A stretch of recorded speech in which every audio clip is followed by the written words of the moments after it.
Hello everyone, wishing you all a wonderful day.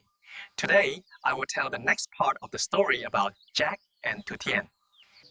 Please subscribe to the channel and turn on notifications to follow our next healing stories. Amid the fast pace of city life, Jack and Ly Tu Diem sit together in a brightly lit room. Yet both feel an emptiness they cannot ignore. They have material comfort and success, but after everything they have endured, Jack realizes there are wounds that cannot be healed by money or achievement.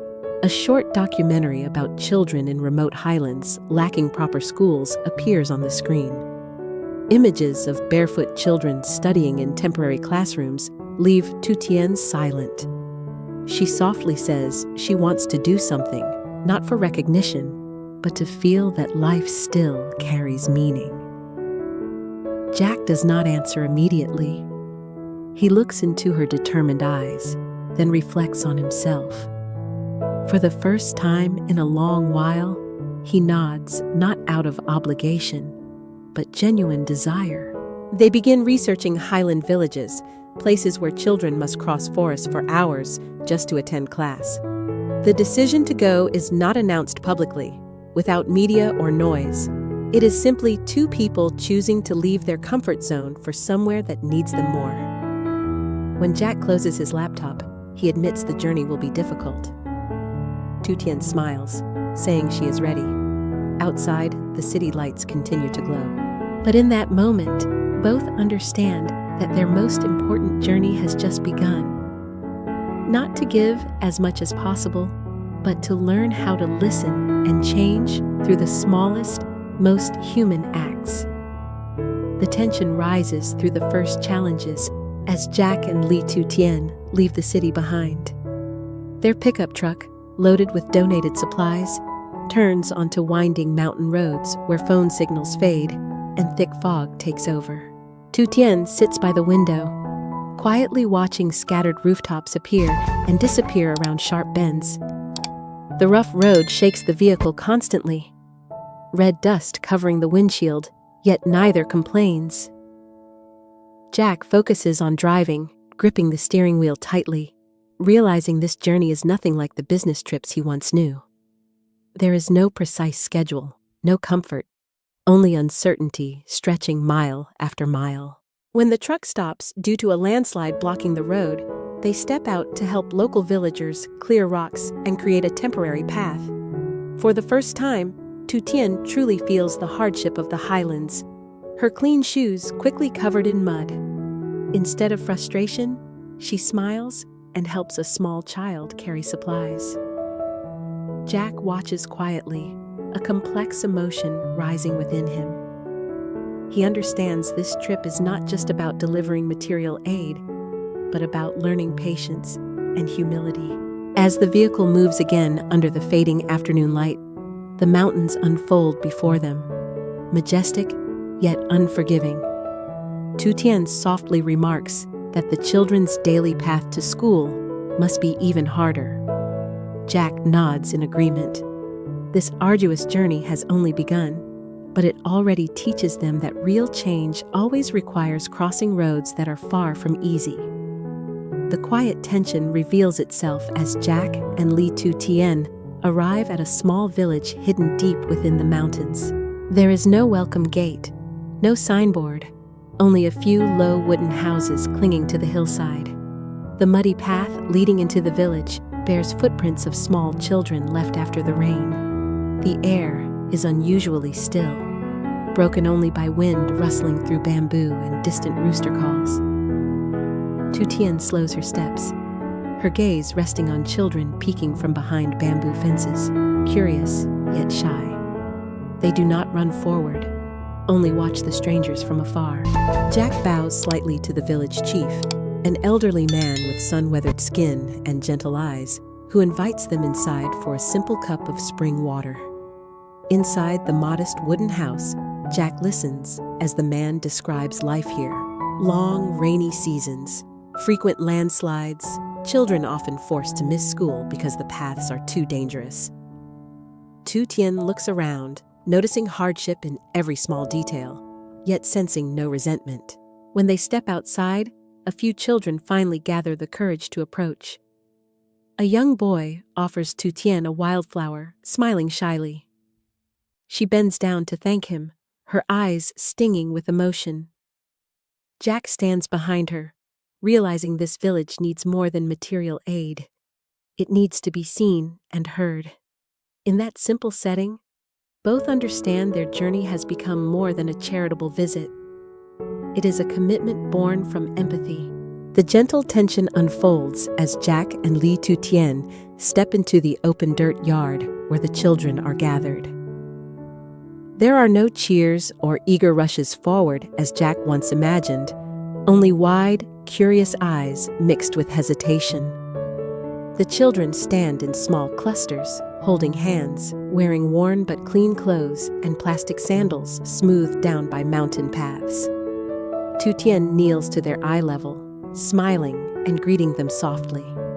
A few seconds of silence pass before a little girl shyly responds. That moment breaks an invisible wall. The children slowly move closer, quiet laughter beginning to rise. Jack stays slightly behind, observing. He realizes he is far more awkward than Tu Diem. When a young boy gently tugs his sleeve and asks if they brought new books, Jack pauses, then nods. The boy's eyes light up, tightening Jack's chest. They hand out snacks, milk, and school supplies. To Jack, these are familiar items. To the children, they are a celebration. Tu Diem listens to their small stories. Some must skip school to help their parents. Some walk over 2 hours each day to attend class. No one complains. They speak calmly, as if this is simply life. When the visit ends, the children line up to say goodbye. Jack bends down and gently pats a boy's head, feeling the sincerity in the child's gaze. In that simple moment, Jack understands that the true meaning of their journey begins here. The tension turns heavy as Jack and Ly Tu Diem are led to the village's temporary classroom, tucked against a barren hillside. The room is hastily assembled from old wooden planks and a thin metal roof, sunlight seeping through uneven gaps. The desks are crooked, none alike, made from leftover wood. On the cracked blackboard, unfinished chalk lines remain, as if a lesson was suddenly interrupted. A young teacher waits inside, greeting them with a gentle yet tired smile.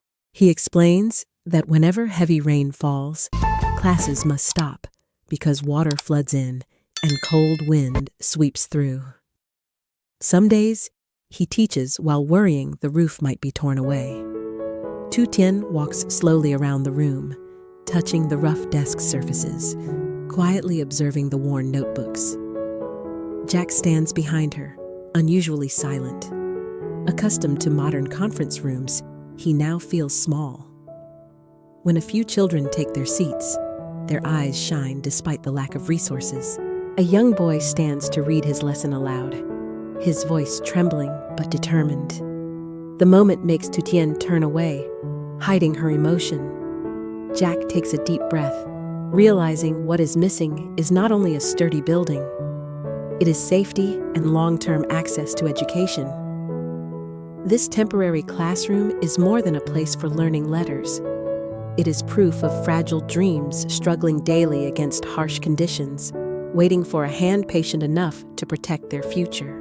The tension deepens quietly as the teacher invites Jack and Ly Tu Diem to stay after the short lesson ends. With the children gone, the temporary classroom feels emptier and colder. The teacher calmly shares stories of students who had to leave school over the past year.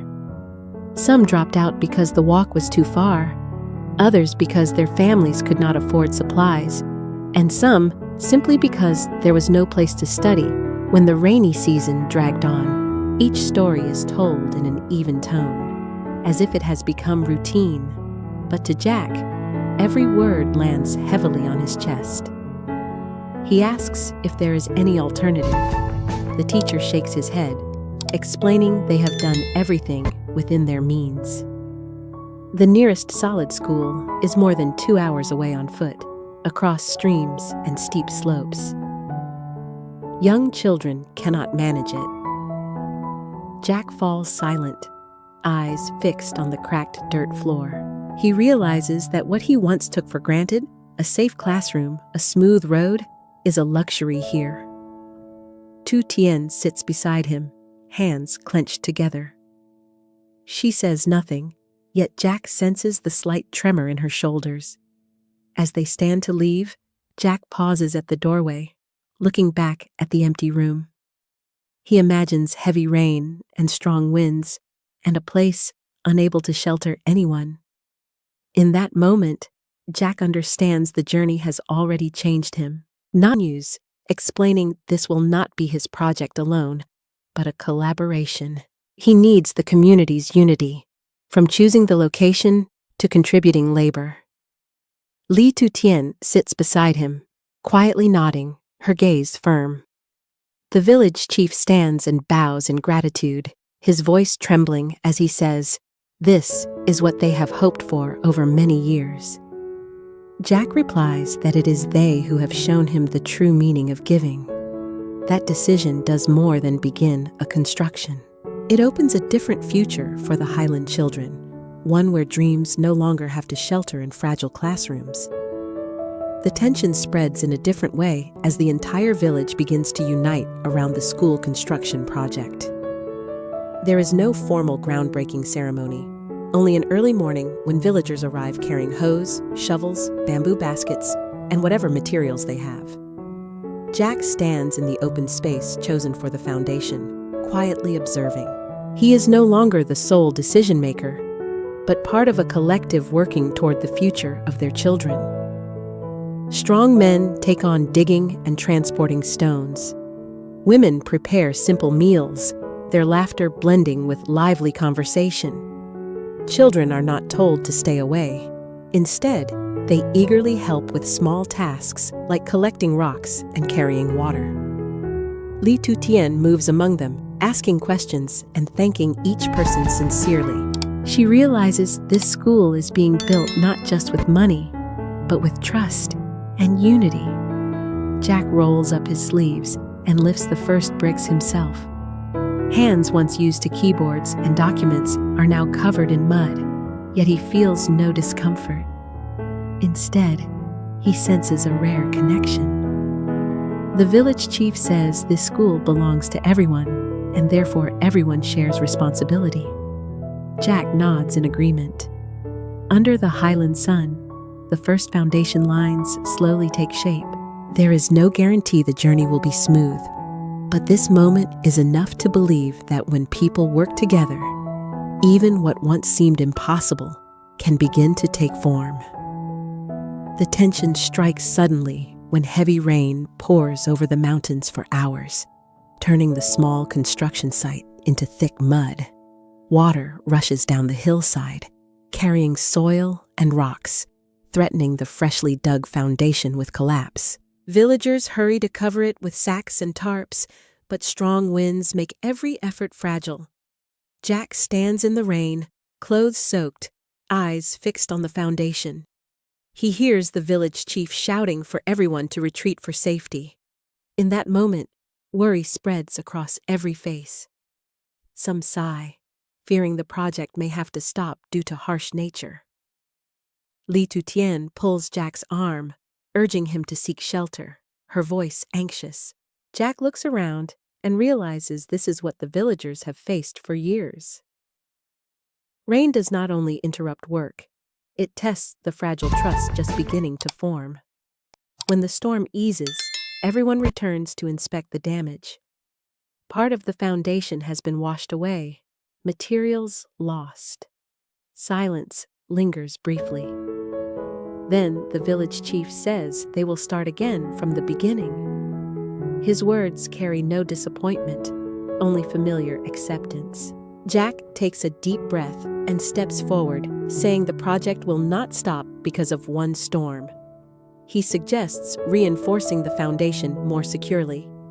Tu Diem nods, watching village brick walls rise, no longer fragile like the temporary classroom before. Each brick is placed by the weathered hands of villagers, carrying clear hope within it. Jack watches the structure from a distance, an indescribable feeling swelling in his chest. He never imagined that seeing a wall rise could move him so deeply. Ly Tu Diem walks slowly around the site, greeting each person, her eyes reflecting a rare joy. Children no longer hide behind bamboo fences.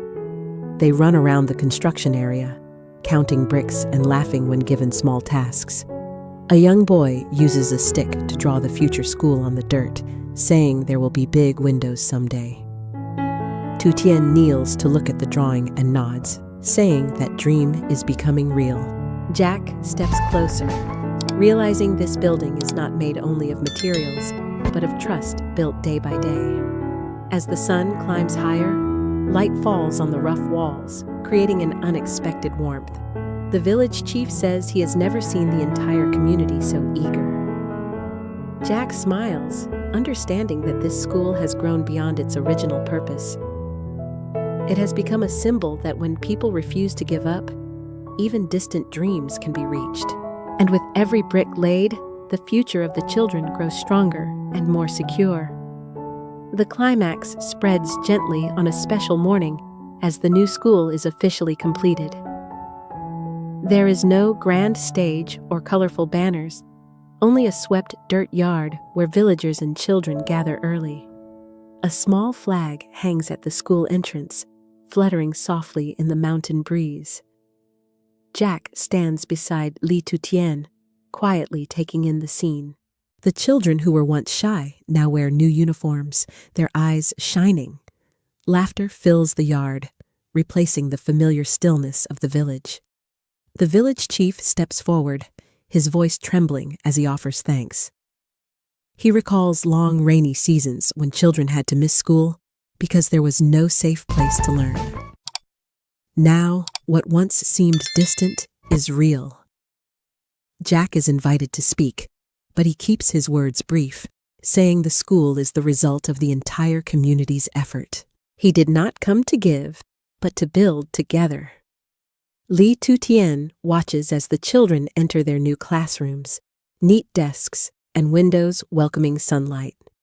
She feels a deep emotion she does not hide. When the opening drum sounds, the atmosphere bursts with joy.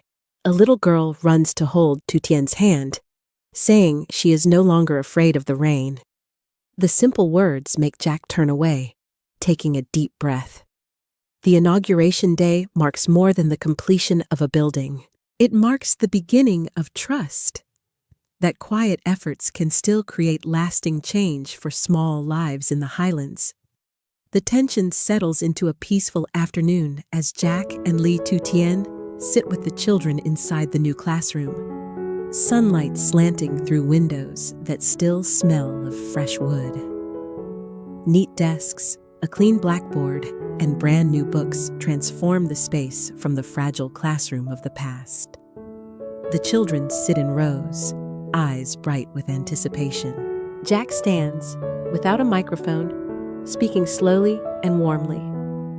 He says the school is not an ending, but a beginning. He promises to continue supporting them with books, scholarships, and by listening to their needs. Tu Diem sits beside him, smiling and nodding with each word. A young boy raises his hand to ask if Jack will return. The question makes the class laugh, but Jack answers seriously that he will come back, not as a benefactor, but as a familiar friend. Tu Diem adds that they should study well, not to leave the village behind, but to return one day and change it in their own way. And Ly Tu Diem prepare to leave the village early in the morning. Mountain mist still blankets the path, softening the dirt road leading away. Children line up at the gate of the new school, waving goodbye, their eyes lingering but no longer sad like when they first met. Jack turns back for one last look at the school. The sound of lessons being read aloud flows from the first classroom, steady and clear. The sound stops him in place, drawing a deep breath from his chest. Ly Tu Diem stands beside him, gently holding his hand, saying she believes the children will be fine.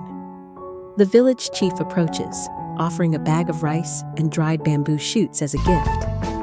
Jack shakes his head slightly, then bows and accepts, understanding this is the most sincere form of gratitude. As the vehicle begins to move, the children run alongside briefly before stopping, still waving.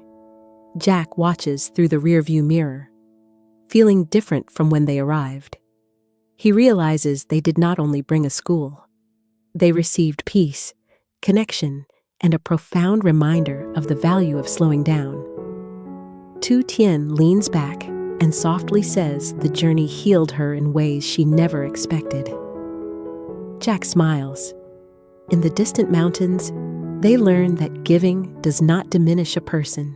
Instead, it fills the spaces they never knew how to name. Câu chuyện kể về Từ Diễm và Toàn khi họ tìm kiếm tình yêu trong bóng tối của những ký ức đã mất. Trên một cây cầu gỗ cũ, Từ Diễm kể lại khoảnh khắc họ tìm thấy nhau khi cô bị thương, hy vọng những lời nói của mình có thể đánh thức điều đó trong Toàn. Dù ký ức của anh vẫn còn rời rạc, những mảnh cảm xúc bắt đầu trỗi dậy.